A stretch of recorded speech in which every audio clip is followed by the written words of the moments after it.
Hello नमस्कार, स्वागत है आप सभी का राहुल क्लासेस बांका में। चलिए हम आपको बता रहे थे इन्फॉर्मेशन एक्ट आईटी एक्ट 2000 की कुछ धाराएं हम आपको बता रहे हैं। कुछ धारा जो इन्फॉर्मेशन टेक्नोलॉजी से संबंधित है, जो आपके क्लास के लिए काफ़ी महत्वपूर्ण है, वो आप देख लीजिए। यहाँ पर हम उसको आपको यहाँ पे बता दे रहे हैं। हमने कल बताया था इन्फॉर्मेशन टेक्नोलॉजी 2000 की धारा 65 बता दिया था, 66 बता दिया था, 66A बता दिया था। आज मैं आपको बताऊंगा 66A के बाद से धारा 66 के जो और सब सेक्शन बचे हुए हैं वो सब सेक्शन को बताऊंगा। और जो जहाँ तक ये वीडियो बन सकती है, जहाँ तक पढ़ाई हो रही है आपकी, वहाँ तक मैं सारे सब सेक्शंस को मैं बता देता हूँ धीरे धीरे।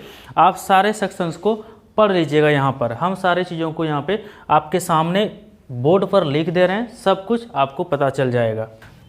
तो हमने धारा 66A तक पढ़ लिया था। इन्फॉर्मेशन टेक्नोलॉजी एक्ट 2000 की धारा 66A तक हमने पढ़ लिया था। उसकी वीडियो अवेलेबल है आज के पहले पार्ट 1 वाले वीडियो में, आप उसको देख लीजिएगा। आज हम लोग पढ़ेंगे धारा 66A के बाद से 66B पढ़ेंगे, 66C पढ़ेंगे, उसके बाद जो आता जाएगा उसको पढ़ेंगे आज हम लोग।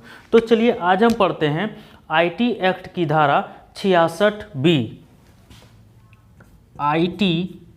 आईटी एक्ट 2000 की धारा आज हम लोग देखते हैं धारा 66B।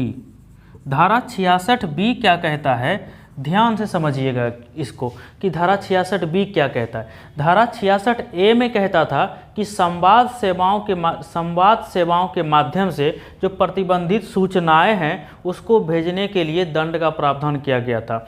और इसमें क्या कहता है धारा 66B में कि कंप्यूटर या किसी अन्य इलेक्ट्रॉनिक गैजेट से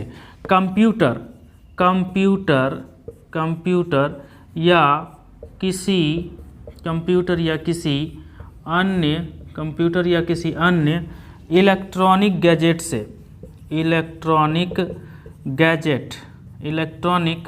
गैजेट से कंप्यूटर या किसी अन्य इलेक्ट्रॉनिक गैजेट से चोरी की गई सूचनाओं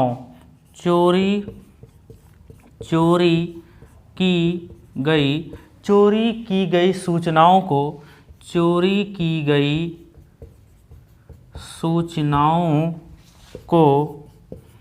गलत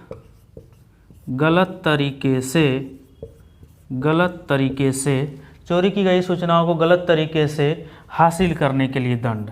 किसके लिए? हासिल करने के लिए दंड। ये किस धारा में है? ये धारा 66B में है। यानी कंप्यूटर या किसी अन्य इलेक्ट्रॉनिक गैजेट से कोई सूचना चोरी की जाती है और उसको गलत तरीके से आप हासिल करते हैं, तो उसके लिए आपको आईटी एक्ट 2000 की धारा 66B के तहत आपको क्या हो सकती है? सजा हो सकती है, दंड हो सकती है। तो ध्यान दीजिएगा, धारा 66B कहता है कि चोरी की गई सूचनाओं को गलत तरीके से हासिल करने के लिए दंड। ये हो गया धारा 66B। चलिए धारा 66B हो गया। अब हम लोग चलते हैं धारा 66C में। धारा 66C कौन सी धारा? धारा 66C। 66C क्या कहता है वो ध्यान से दीजिएगा कि किसी की पहचान, मान लीजिए किसी की पहचान है, किसी की पहचान अगर आप चोरी कर लेते हैं, किसी की आइडेंटिटी आप चोरी कर लेते हैं, तो किसी की पहचान चोरी करने के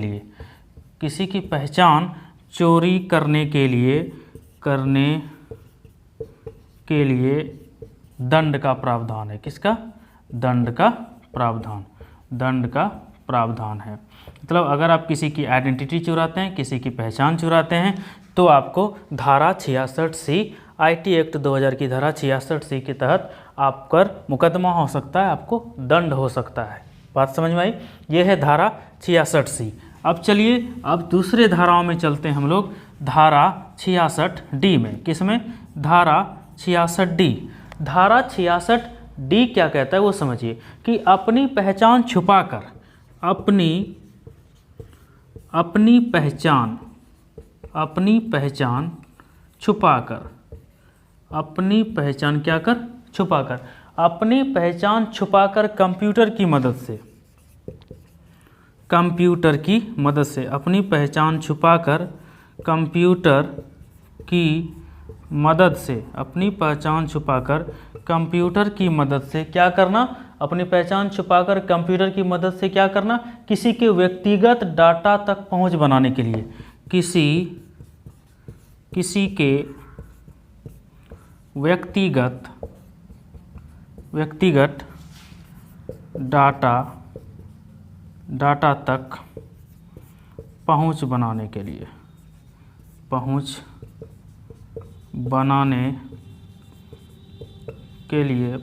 बनाने के लिए, अगर कोई किसी की व्यक्तिगत डाटा को अपनी पहुंच बनाने के लिए, इसमें दंड का प्रावधान है, दंड का प्रावधान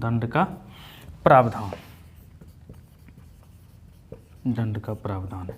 अगर आप अपनी पहचान छुपा करके अपने कंप्यूटर या किसी कंप्यूटर की मदद से किसी के व्यक्तिगत डाटा तक आप पहुंच जाते हैं और उसकी डाटा को आप चुरा लेते हैं, गलत तरीके से इधर उधर आप फैला देते हैं, तो उसके लिए आपको धारा 66D के तहत आप दंड के भागी होंगे, IT एक्ट 2000 इस नियम के तहत। बात समझ में आई? चलिए, धारा 66D हो गया। अब चलिए धारा 66E क्या कहता है वो समझिए। धारा 66E कौन सी? धारा 66E, धारा 66E IT एक्ट 2000 की धारा 66E क्या कहता है, ध्यान से समझिए। 66E कहता है कि किसी की निजता भंग करने, किसी की निजता भंग करने हेतु, किसी की निजता भंग, अगर आप किसी की निजता भंग कर देते हैं तो इसके लिए आपको भंग करने के लिए दंड, किसके लिए?